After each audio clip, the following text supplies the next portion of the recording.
Jeff? Jeff? Hey, where are you? Where are you? Hey, Jeff! What are you coloring on the walls? You stop that. Come here, give me that marker right now.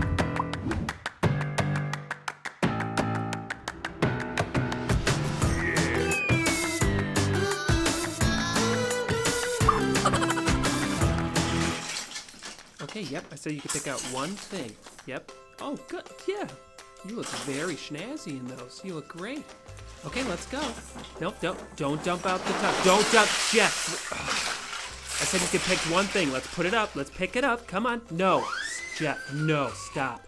Jeff, you ready to go? Let's get in the car, okay? Let's not get distracted here.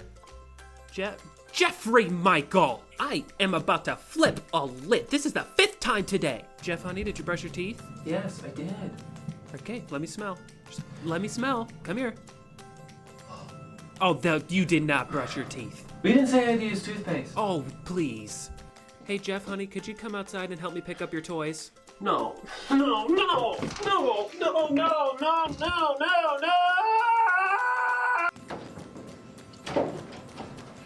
Jeff, what did we say about climbing on the table? Get down from there. No, come on, climb down. Be careful. Oh, heavens.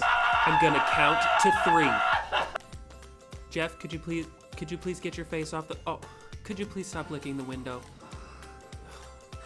Well, at least we won't have to pay for college. Jeff, throwing a fit is not going to get you what you want. Jeff, look at me. Don't you make that face at me. Oh, you stop that right now.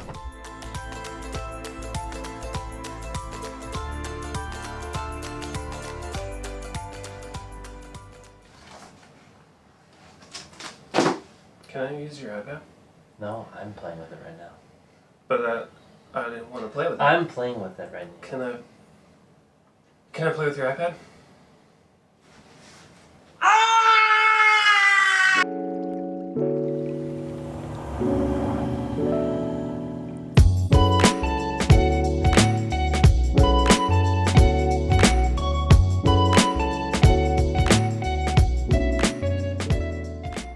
Hey everyone, I'm so glad to see you all back this week as we continue our Lifeline series where we're talking about how the best friendships are the ones that feel like lifelines. They're friendships that you can hang on to, you can count on, and trust. And this week we're talking about growth.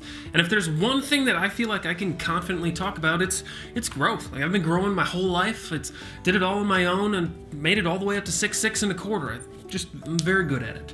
But when it comes to my personal growth, like just my growth as a human, my spiritual growth, emotional growth, relational growth, there is no way that I could have done that on my own. Or if I had, I'd be like a million miles behind where I am now. Because there's just something about having friends and people on the outside that can look in and be honest and maybe just point out some things in your life that you can't see that help you grow as a person and grow closer to God. Like just a couple weeks ago, I had this happen for my best friend. Like we were up at his cabin climbing a tree that was right next to this lake. Is a giant tree because we're basically 12, but we're climbing the tree. It's fun. We get to the top about 60 feet up and we have an incredible view of the lake, and then we start to climb down and my friend's down below me and he's, I don't know, all of a sudden I just hear him scream like I've never heard him scream before. And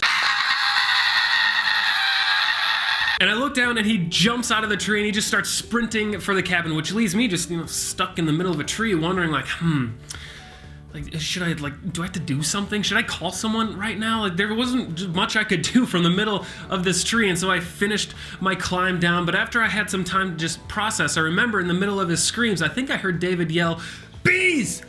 And so I just paused for a second to laugh at him for getting stung by a bee, because that's funny. But then I made sure to get down really quickly so that I didn't get stung, and thankfully I made it. And I ran over to the cabin to check on David, and he was recovering just fine, still in some pain, but we were confident he'd make a full recovery. And a little while later, we were just hanging out, and David, he calls me back over to the tree, and I said, why? There's bees in there. But it turns out I was wrong. They weren't bees. They were black hornets. And they had built 2 basketball-sized hives in a tree that we were just, climbing away on. We had no idea, but after David discovered these hornets' nests, he decided that he wanted to destroy them. And you know what? Fair enough. They attacked him. He was preparing for battle, but I was not as excited for this upcoming battle. So I tried to reason with David, like, we didn't even know that they were in the tree that we were climbing for like 30 minutes. Clearly, they're not doing a lot of harm. Like, can we just leave them be? From my outside perspective, I didn't see that this was a fight worth fighting, but from David's perspective, he grabbed his shotgun and he blasted them a few times, which didn't even knock down the hives. Like, they were huge.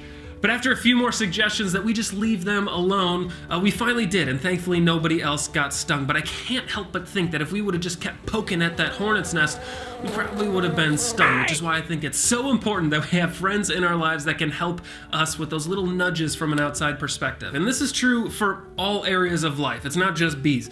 But I've seen it happen a lot with relationships, like, maybe you shouldn't date someone who treats you like garbage. And you're like, oh, yeah, but she's cute. And you're just like, jeepers. Or it can happen when you're making unwise choices, or maybe you're just being rude to someone, or maybe you've developed this overall negative attitude that isn't fun to be around, and so you need some friends who can say something like, hey, is everything okay? Like, you haven't seemed like yourself lately. Like, there are so many reasons why we need friends like that. And I want to talk about 3 tonight. And the first one is we need to have friends to throw us a lifeline when we're drifting.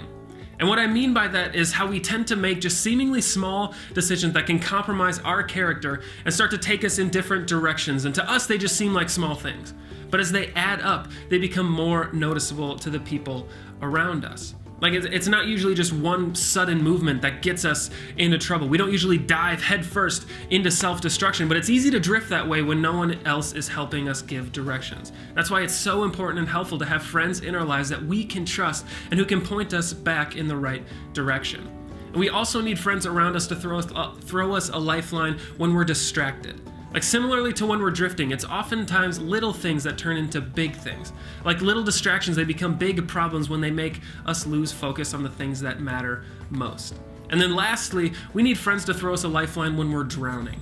And I don't know if you've ever felt like you were drowning in your own life before, but I definitely have.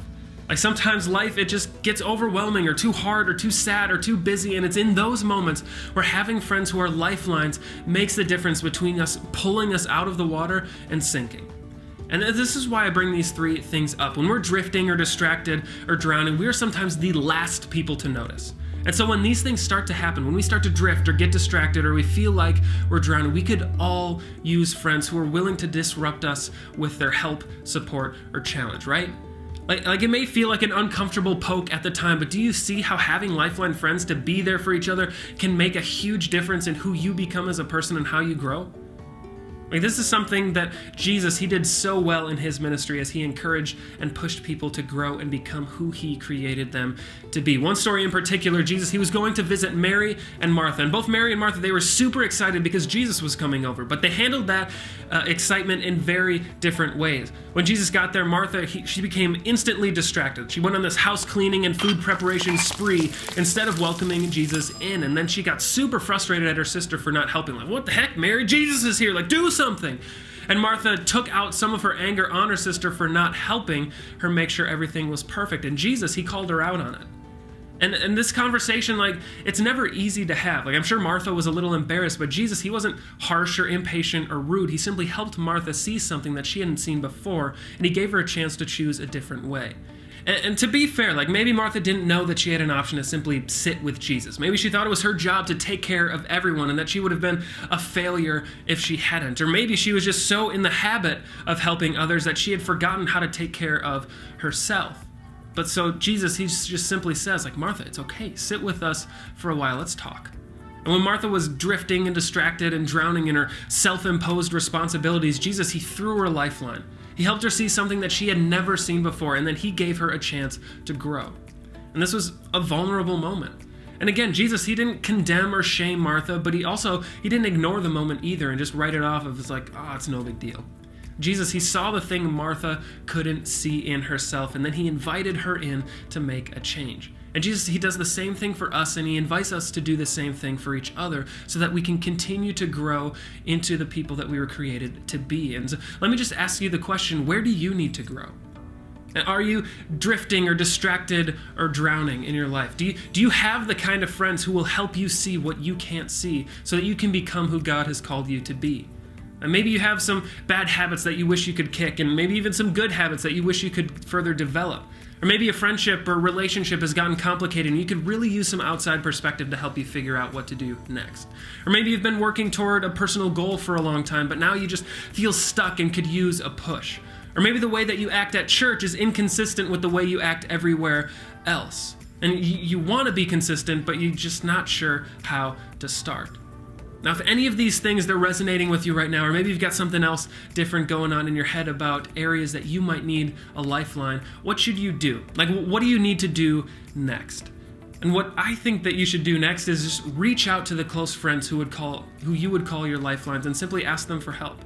And I know that sounds tough because we don't like admitting that we're not perfect, but if we can just humble ourselves for a second and reach out to those one or two friends of ours that help us grow closer to God, help us grow as a person, help us grow in the way that we love others, like those are lifeline friends. If we can reach out to them and say, hey, what do you think about how I treat others?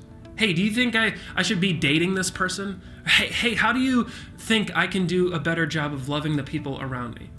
I think not only are we going to grow as a person if we can do that, but our friendships are going to grow. Our relationship with God is going to grow too. And I think that's something that we're all looking to do, right? Like we all want to grow. We all want to become better people. The thing is that we can't do it alone.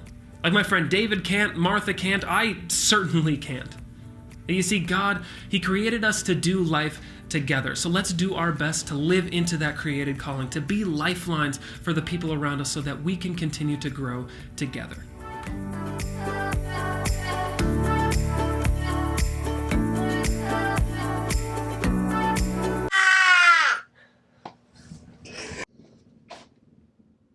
No, no, no, no, no. No, I don't like how I put it. No!